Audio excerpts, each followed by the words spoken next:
jamana bɛ lahala min na sisan ko sɔsɔli bɛ misiriw kɔnɔ, dɔw bɛ kunutu kala, dɔw tɛ kunutu kala. An bɛ mun fɔ o la? Fɔlɔ la fɔlɔ, hadamaden ko n'i bɛ don a la nin diina kɔnɔ, a kala i k'a ɲɛdɔn fɔlɔ. Kunutu na wajibi mun filɛ nin ye, n'i ye majabiw yɛrɛ ta fɔlɔ, kuma 4 de b'a la majabi yɛrɛ bolo fɔlɔ, an k'o to ye. Hadisaw sabatira ciden ye kunutu kara fin nawajil ni ko ye silamaw sɔrɔ. Mais kɛcogo de b'a la, fo i k'o kala de. Mun bɛ kala kunutu in kɔnɔ? Duwawu sugu juman kan ka kala kunutu in kɔnɔ? Sarati jumanw b'a la? Fɛn juma ban bila la? Nin bɛ kan ka kala ka ɲɛ dɔ don. Duguturu dɔ bɛ Abdulsalami bin Muhammadu Suwayiri, a ye muhadara dafalen de kɛ kunutu nawajilu ka eri kelen ani kɔ. Ne bɛ ninnu fɔ kalandenw ye de minnu bɛ arabu kan mɛn, k'aw dɛmɛ de, a yɛrɛ de ka jija diɲɛ filɛ cogo min sisan, ni mɔgɔ mɔgɔ yɛrɛ de ma dɔɔnikɛbagaw lamɛn k'u ka kitabu lajɛ, bidiya b'i faga koyi. Bidiya b'i faga dɛ. Duguturu Abdulsalam ibn Muhammad Suwayiri, n'i y'a sɛbɛn ko kunutu nawajilu, a b'a ka kasɛtin bɔ, e yɛrɛ ka telesasi eri kelen ni ko, kana sɛgɛ dɛ, i ka wagati d'a ma ka lamɛn, n'i bɛ arabu kan mɛn a ɲɛ ma, min bɛ kunutu kɔ la, kunutu nawajilu, i bɛna dɔn min b'a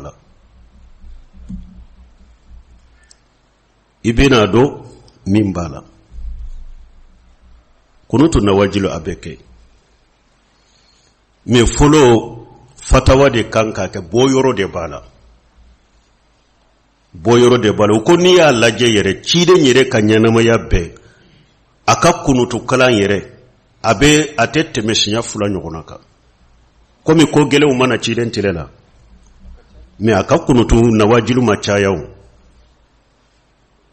Nawajilu ma ca. A ye kunutu dɔ kɛ ka duwawu kɛ musadafina minnu tun bɛ Maka, a ye kunutu dɔ kɛ tuma min kalanbagaw dɔ fagara kɛlɛ dɔ senfɛ. Ko kunutu fɔlɔ, a kɛ cogo ɲuman fɔlɔ, ɲamaru kan ka bɔ jamana faamaw de nɔfɛ, dɔɔnikɛbaga minnu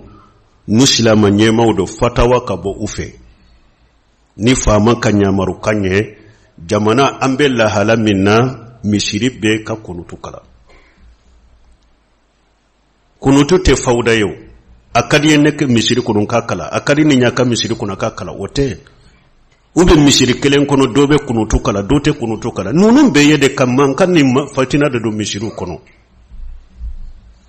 Ninnu ka kɔlɔsi, fatawa ka bɔ yɔrɔ de la, bɛɛ ka kunutu kala, jamana kana kɛ fawda ye.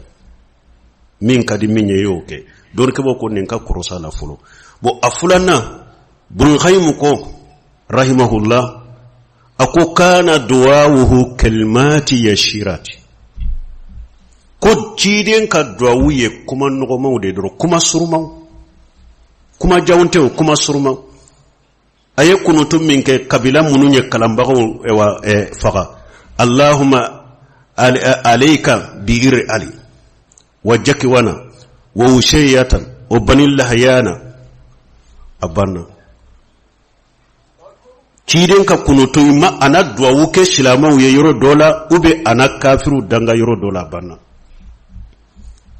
O de y'a to ko kunutu nawajilu, Allahumma hadayna fi man hadayta, olu tɛ kala kunutu nawajilu la. Ni mɔgɔ min taara kunutu nawajilu o de kala kɔnɔ, i tɛ kunutu yɛrɛ dɔn. Kunutu nawajilu olu tɛ kala kɔnɔ. Min bɛ kala kunutu nawajilu kɔnɔ, a bɛ ko min na dɔrɔn, a bɛ ko min na, o ko in bɛ wuli cogo min, o duwawu dɔrɔn de bɛ fɔ kunutu nawajilu kɔnɔ. Sinon dɔɔnikɛbaw ko i man ka duwawu wɛrɛ si fɔ a kɔnɔ. Ka taa Sheikhul Islam Ibn Taymiyyah, Ahmad ibn Hanbal, Abdullah ibn Umar ninnu, kana an ka wagati dɔɔnikɛbaw ma Sheikh Muhammad ibn Salih Usaimin, Sheikh Albani ninnu, ko kunutu nawajilu a ɲuman ɲuman dɛ, ciden yere ye kunutu nawajilu munun ke hadisa fula ɲɔgɔn be saba ɲɔgɔn ciden dan na duwawu munun na i ka da ulu la i ka o duwawu fɔ dɔrɔn i ka da ulu la banna o ka ɲuman ye o de kuma munun sabatira ciden bolo kunutu nawajilu la de i ka ulu ɲaɲini ka ulu kala hari ni kunutu nawajilu nana i ka duwawu ka da ulu la o de kaɲi min ye a janyaliba ka kunutu janyani mɔgɔw ye dɔɔnikɛbaw ko mɔgɔ tɔɲɔ yɛrɛ de b'o la i bɛ mɔgɔw sɛgɛ de ka mɔgɔw tɔɲɔ de n'i tɛ ɲɛ a kɔ a bɛ hakɛ min na ni duwawu min ka kan o dɔrɔn fɔ kelimatu yashirati kuma nɔgɔw kuma surumaw a banna mais ka janya fo ka mɔgɔw tɔɔrɔ ka mɔgɔw degun kunutu fana kalanye de an bɛ degun ni tɔɔrɔ min na o ka bɔ an kan e fana b'a kɛ ka tɔɔrɔ wɛrɛ kɛ misiri kɔnɔ o ka kan o man kan o mais hadamaden n'i tɛ fɛn min dɔn a dɔn n'i b'a dɔn ko n tɛ fɛn dɔn o ka nɔgɔ mais ni mɔgɔ tɛ fɛn dɔn a yɛrɛ ɲana fana a t'a ka fɛn dɔnbaliya dɔn u b'a fɔ o de ma ko jahalul murakkabu foyi ma jugu n'o ye o de bɛ jamana ka misiri caman kɔnɔ an bɛ ala deli ala ka hakiliman d'a ma bon an bɛ min fɔ kunutu ko la kunutu fɔlɔ a tɛ kɛ ko bɛɛ la ko belebelebaw kɛlɛ filanan a ka ka fatawa ka bɔ yɔrɔ de la ka mɔgɔ ɲamari n'a ye sabanan kunutu nawajilu ani kunutu minnu bɛ kala sunkalo la kɛlɛw tɛ dɛ u ka duwawu tɛ kelen ye dɛ sunkalo kunutu ka duwawu ni mɔgɔ min taara o kala kunutu nawajilu la i ma kunutu nawajilu kɛ dɛ nin kɛra joli ye saba tɛ wa minnu sabatira ciden bolo dɔrɔn kunutu nawajilu la olu ɲini ka olu fɔ ko min b'aw ka u bɛ wuli cogo min dɔrɔn banna nin tɛ saba ye naani na kana janya ni mɔgɔw ye kana kunutu janya dɛ ka kunutu damila birili tɛ fo mɔgɔw ka sɛgɛ fo mɔgɔw ka degun o kana kɛ wa kunutu nawajilu la kuma surumaw de bɛ fɔ dɔɔnikɛbaga ɲumanw ka taa salafu la hadisa minnu nana ciden yɛrɛ ka hadisa minnu nana kuma suruma ni ko i b'u duwawu ninnu yɛrɛ fɔ yɛrɛ hari a tɛ militi kelen yɛrɛ dafa i bolo ou bien militi fila i bɛ taa biri minnu sabatira ciden yɛrɛ bolo a y'u fɔ kala kunutu nawajilu la kuma janw tɛ kuma suruma fitininw de do dɔrɔn ɛwa an bɛ min fɔ jamana kɔnɔ an ka hakilina ye min ye silamɛya sariya ka hakilina la o ye nin de n ye kasɛti min fɔ kalandenw yɛrɛ k'a laɲini a k'a lamɛn ani mɔgɔ minnu bɛ alimamiyaw la yɔrɔw la a ye kasɛti lamɛn min bɛ kunutuko la an na ɲɛdɔn a la et puis n bɛ min fɔ n'i ye nin fana fɔ kalanden caman ye u ka kitabu yɛrɛ lajɛ ka gɛlɛn u ma ka kasɛtiw yɛrɛ tɛrɛsarase ka tan d'u ma k'u lama ka gɛlɛn u ma o de y'a to sahihi muslimu a ka kitabu damina a y'o de fɔ ko la tastati'u ilma birahati jismi a ko dɔɔni tɛ sɔrɔ ni farikolo lafiyalen ye dɛ i farikolo lafiyalen ka dɔɔni sɔrɔ a ko i to dɔɔni sɔrɔ koyi farikolo lafiyalen tɛ dɔɔni sɔrɔ koyi dɔɔnikɛbaga ŋana dɔɔnikɛbaga bɛ ulamaw bɛ a bɛɛ sɛgɛnna dɛ u bɛɛ sɛgɛnna dɔɔni ɲinini nɔfɛ dɛ mais anw ko de an ka kɛ kalanbaga ye n'an bɔra yɔrɔ yɔrɔ an tɔgɔ ka fɔ i t'an birilen ye kitabu kun na i t'an ye n'an bɛ dɔɔnikɛbaga ɲumanw lamɛn dɔɔni bɛ wahaw ci e ma ka jigin ka di yan faaqidu shay la yutihi min tɛ o tɛ se ka na koyi innamal ilmu bi ta'allumi nin dɔɔni bɛ sɔrɔ ni kalan de ye koyi n'i ma kala ni e ko i b'i yɛrɛ fɔrɔse de k'i kɛ kalanbaga ye hari denmisɛn fitinin b'i ka lebu n'i ka defo dɔn e de t'a kalama e yɛrɛ ɲana n bɛ nali ni dilani ni kalanbaliya la k'a sɔrɔ bɛɛ dusukun fununen b'i kɔrɔ i b'a kɛ ka min kɛ a tɛ sariya la a tɛ diinɛ la kɛcogo yɛrɛ man ɲi ala kan kisi o ma kan tanga o ma an bɛ min fɔ nin yɔrɔ la o ye nin de ɛwa jamana in dɔrɔn tɛ diɲɛ fan bɛɛ alhamdulillah u bɛ kuma in mɛn nin ko sugu bɛna diɲɛ fan bɛɛ kunutu ko mɔgɔw ka sagi ka taa kitabu ma kitabu yɛrɛ dɔ dilalen bɛ nin kama kunutu nawajilu kitabu yɛrɛ dɔ dilalen de b'a kama mɔgɔ bɛ se ka wuli k'i yɛrɛ cogo bɛ o la cogo di n'i t'o ɲɛɲini et puis alimamiya ka gɛlɛ dɛ alimami fule jama ɲɛ ciden ko yusalluna lakum fa in asabu falakum wa lahum fa in aqtaw falakum wa alayhim mogo caman be sallini mogo ye i jatele ni baraji de be bo ini foyi te bo ni junubute ciden ko alimamu be sallina awuye nu ye sababa soro sallula baraji buye baraji be awuye me nu katawura salli nunun kononala aw jama ka baraji be aw nola me junubu de be wuluye ni hadisa be Bukhari kono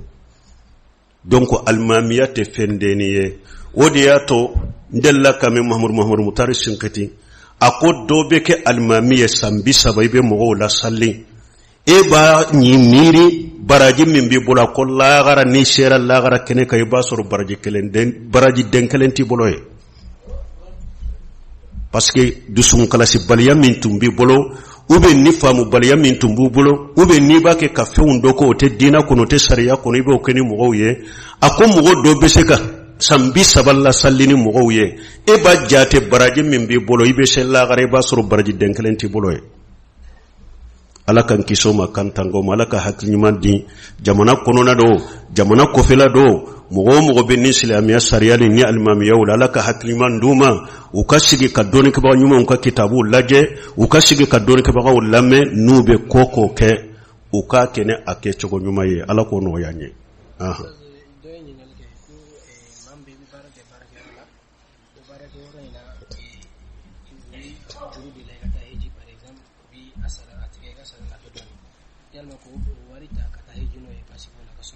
kamunke na fa baraka romna donc ni fa ta hijila bi wardi ma ta hijila mais bi warinti ga sala dodoni kaso riba ma faraga fu ma faraga yal mako bo ko ebe baraka yoro la wa be komi hiju shetiye mais baraka yoro be juru ube hiju juru huji na folo juru do ila yirbate faraka de me ni bora hiji yoro la bettige ka boy ka bara la doni obe chogodi mbalima ke ni hiju sheti alama bile kay ka juruta ko beta hiji hiju yede hada madenka wajibu be dafara ibolo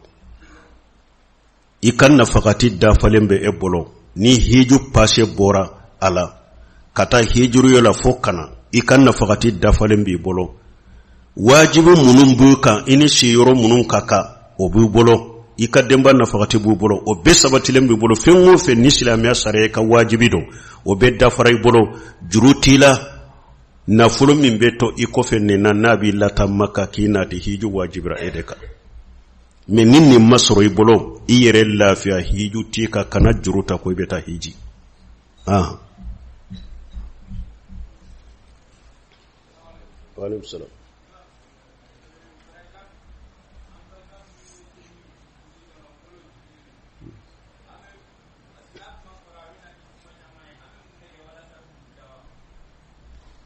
bo ko ambalima munun be salli misiru kono o bolo jigilendo ambe kuma chuma fuye ku dawa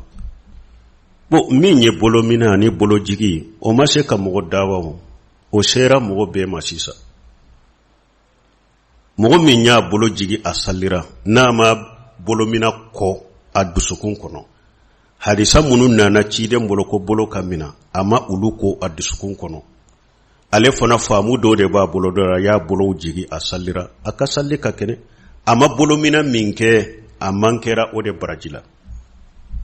parce que tiden ka sunna do toy akasalli kono amankera o brajila aba bolo jigi minke ka salli makarudo tanke delilu do na bolo meni mogo ye bolo mina hadisaw e yere daru la ube e yere de banna ki bolo mina ka bolo mina ko ciden ko man raqiba an sunnati fa laysa minni junubu be elade parce que banna ciden ka sunna made iya ko idusukun kono de junubu be ela e pimbali mo ka fo awye nyode fo majhabi malikiya fule tanke sheporoterial la gosile mumbu bolo de ibranina majhabi bela maliki ka majhabi ahli sunna wal jamaa de malikiya ewa majhabi bela kacha alafe ni majhabi kuma na nuya a chaman tente maliki ka majhabi ani sababa be yoro chama ala yoke maliki majhabi qur'ana ni sunna la min majahabi tigu fanala majahabi tigi site supporteri ya gelenta bulani kanna geleya ka majahabi maliki mo labawumbo folo tede folo tunye sunna mo wulu etinya ye droba bara min majahabi maliki mo labaw majahabi site ni kanna geleya bu bolo majahabi ka majahabi maliki mo bo doro ke ba nyuma on ka sega segalila majahabi tobe fule hari nu ko majahabi kotede ni aywa ani hadisa kunu ye nyogon bila dorobe hadisata saudi akakar mo baw fulo bebe ahmad ibn hanbali ka majahabi de kaw me ute kitabu sarahuni majahabi togoy be kitabu be sarahuni qur'ana ni sunna de ala fahmu salafus salih ubu kanyinin khalifa na be jabi ni qur'ana ni sunna de ala fahmu salafus salih me majahabi malikiya doronde kanna gele katuye ka soro mimbu ka majahabi kono afamulentu bolo fana bolo mina min fule ni nyen ko mamur lamini sinkiti murtani de doya doni de ya sigi saudiya obe malahabi ulube majahabi maliki do ko me kabako majahabi maliki kitabu durusilende bulu kunna abe tuma mi do tara afe aboranka jamana kono ya kata madina ko aleni kitabu do de tara ni bolo jigi kibarabe kitabu min kono akom mamuru lamini sinkiti ma akon ba fe kan ni risala la jenye nimbe kuma bolo jigi de ka bolo mina hadisa munun nana laba u lafu akon mamun la mini sinkiti ko tantenne bolo kombe e ka kitabul laje me akoye kuma min fo akon minye bolo jigiye akon maliki gan kawde man maliki ka kuma famu maliki mafo moye kiki bolo jigi ka salli akuma maliki ka kuma de famu akubul khasimu ye maliki nyini ka mudawwana kono ko ni tarata mudawwana kono qiyamul layli nyini kali nyire bo oyro de la bonda de la aku ye maliki nyini ka de ko sufen nafilala bo ki sembe fendoma ka salli ni joli janyana i salli to jolen ka sembe fenna ni be nafilala obe chogodi maliki kon nafilala ni segena kisembe basitala parce que hari nafilala ni segena be se kasigi bo ukoy ka bere do mina kasinsa kan nafilala ni segena ka salidu ako basitala bo ukoy ka fendo mina al qabdu iyado harabe hadisa kono folo nubu sufen nafila ke munun ka joli kajja ube juru shirite nu mena joli na nube sero kana nyana me ube juru mina bo ko maliki ma ika femmina kito sallila do nafila sallila do akol la arifu amma fi nafli fala basa wa amma fi al-fardi la arifu ko imamuna maliki kontennindo nafila la bashitala mi minye faradai ntado ube minye faradai mba ko ola ni farada don ba ko men nafila basitala akon maliki nyinin ka sukufle nyinin karani jogode la bo akokele maliki akon maliki ba fo ko alete bolomina do chogodi maliki ye kitabu kele min dila kanyana ma yakono muata ye bolomina de do akono muata o maliki ba fo ko alete bolomina do chogodi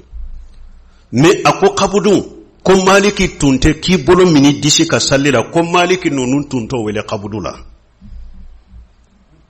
ki bolo bili disi ka maliki tunto wele ko qabudu maliki nunun bo wele ko wodi wude me wuta wele qabudula maliki tunto wele qabudula bo ako ewa maliki bese ka fo chogodi ko alete bolo mina don nafila la adagara nafila la ne fentala farlara abako bo ko maliki fule ka min fana foya yere haraka sabati yere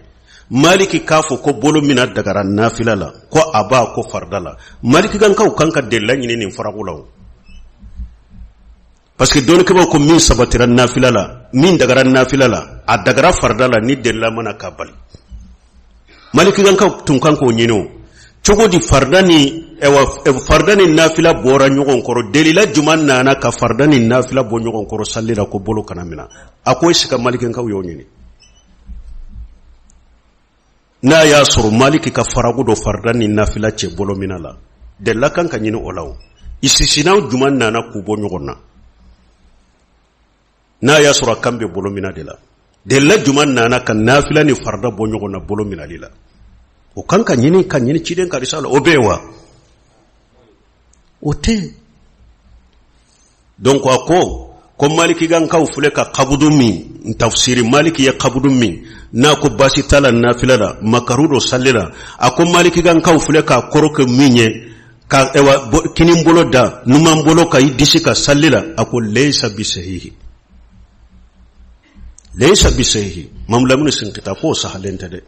maliki gan kaw fule ka maliki ka qabudu min ke ninye qabudu ko tafsiri ko koroke ko bolo mina disika ka koroke oye ako laysa bisahihi o sahalente mbalimo donc maliki ama fo mo shiye ko alete bolomina do aba fo te bolomina do chogodi bolomina be mota kono fulana maliki nyinin karan nafila salli rode la qabudu ka fendo de mina nafila la ki ka salli ani ki ka bolomina ka salli kele wonte de mogo ka famu kele wonte de asabana na yasro maliki ko dagaran nafila la amma daga fardala de lakan kan nyinike hadisan min nana ku bo nyogon Qur'an nodo o hadisan man nyino hadisate donc maliki gan kawde be qatawula bolo jigila e pi majahabi site majahabi nani bolo jigite majahabi si kono ni maliki majahabite har ne yere wolo fa ya fonyen ka chokoroba ulu yankala fiqu de la ne yimbolo mina dondola dona na afwai ko awde yankala fiqu la ya edden fula ya bolo bina kasalli ako majahabi site na ya bolo jigi kasalli ako jamana imbel lada de kono ya nyere chokorba daye ni fonye ako majahabi nani asima dele kasalli ka bolo jigi kasalli majahabi nani mbe bolo minala awa maliki de tunye chiden kam misira limami madina abe ayesa hakem min kala be sambina ni ube sambina ni ko maliki madeli ka salli ciden ka mihrabi kuna baraka bolo jigi ka sallama ke ama wuli aba bolo de mina ka salli fo akata fatu ambe min fu ye o ye ninde nimba famu ki ka bolo mini ka famu kamina min ta famu ki ka bolo mina o de ya to hari maliki majahabi yere ni ya al muntaga sarah muata maliki ni ya fo maliki gan kaw yere ba fo ko maliki yere ka majahabi ye bolo mina de sallila awnil mabudi abu dawuda sarahu ni donna kono nana bolomina yorola minye ewa ibn qayyim ya taliq kala akon ni tana segel yere ke ko ki bolomina ka salide ko de maliki ka majabi yo majabi mo de ye maliki ka kuma famu kontrela u ye tara kuma in koroke minye maliki kala nyini toyede mamur lamini sinkiti yo o bangay kalande min yenni lakali ni Mahmoud Lamini sinkiti ya foye akon ni Mahmoud Lamini sinkiti te ko ale madele ka metu doni ke bagala min ben nin kuma faranfansiya nin chogola akwa madele ka me doni ke bagala ni Mahmoud Lamini sinkiti te alaka hakimandama ewa bolomina ye ode ciden ka sunna ye bolomina da ka sebo sunna ye jolomina salafu salu betumba bolode mina ka salli abe ewa sita sahiha kitabu woro min be ciden ka ewa kuma ufo ana salli chogo ki bolo jigi ka sallate kitabu kelen kono bolo mina de ba be kono bal Sheikh Albani an ka wakati ka hadisa don baga ala ka hinna ala ako ki bolo jigi ka salli hari hadisa kelen manala hari hadisa defu ki bolo jigi ka salli hari hadisa defu manala ki bolo mina ka salli hadisa bisaba de nanala min ka kene ani min la fulende hadisa bisaba kabo sheba bi duru bolo ki bolo mina ka salli awan balima an be min fo ki bolo mina ka salli o de ciden ka sunnaye o de majhabin nani be ka tabulo ni ka sunnaye o de sheba be ka sunnaye o de tabina be ka sunnaye o de tabina be ka sunnaye ki bolo mina ka salli o de sunnaye ni mogo min bolo jigi ka salli min ba bolo mina ka salli abe baraji min soro eta nyogo na soro amma fo ka salli cinyana de me bolo mina na be baraji min soro eto nyogo na soro ka salli la parce que ci den ka sunna do toye mais n'i y'a ko yɛrɛ de kɔni junubu de b'i la o la parce que i ye ciden ka sunna dɔ kɔ ala kan kisi kan tanga ala ka faamu d'a ma ko wagati banna subhanaka allahumma rabbana bihamdika ashhadu an la ilaha illa anta astaghfiruka wa atubu ilayk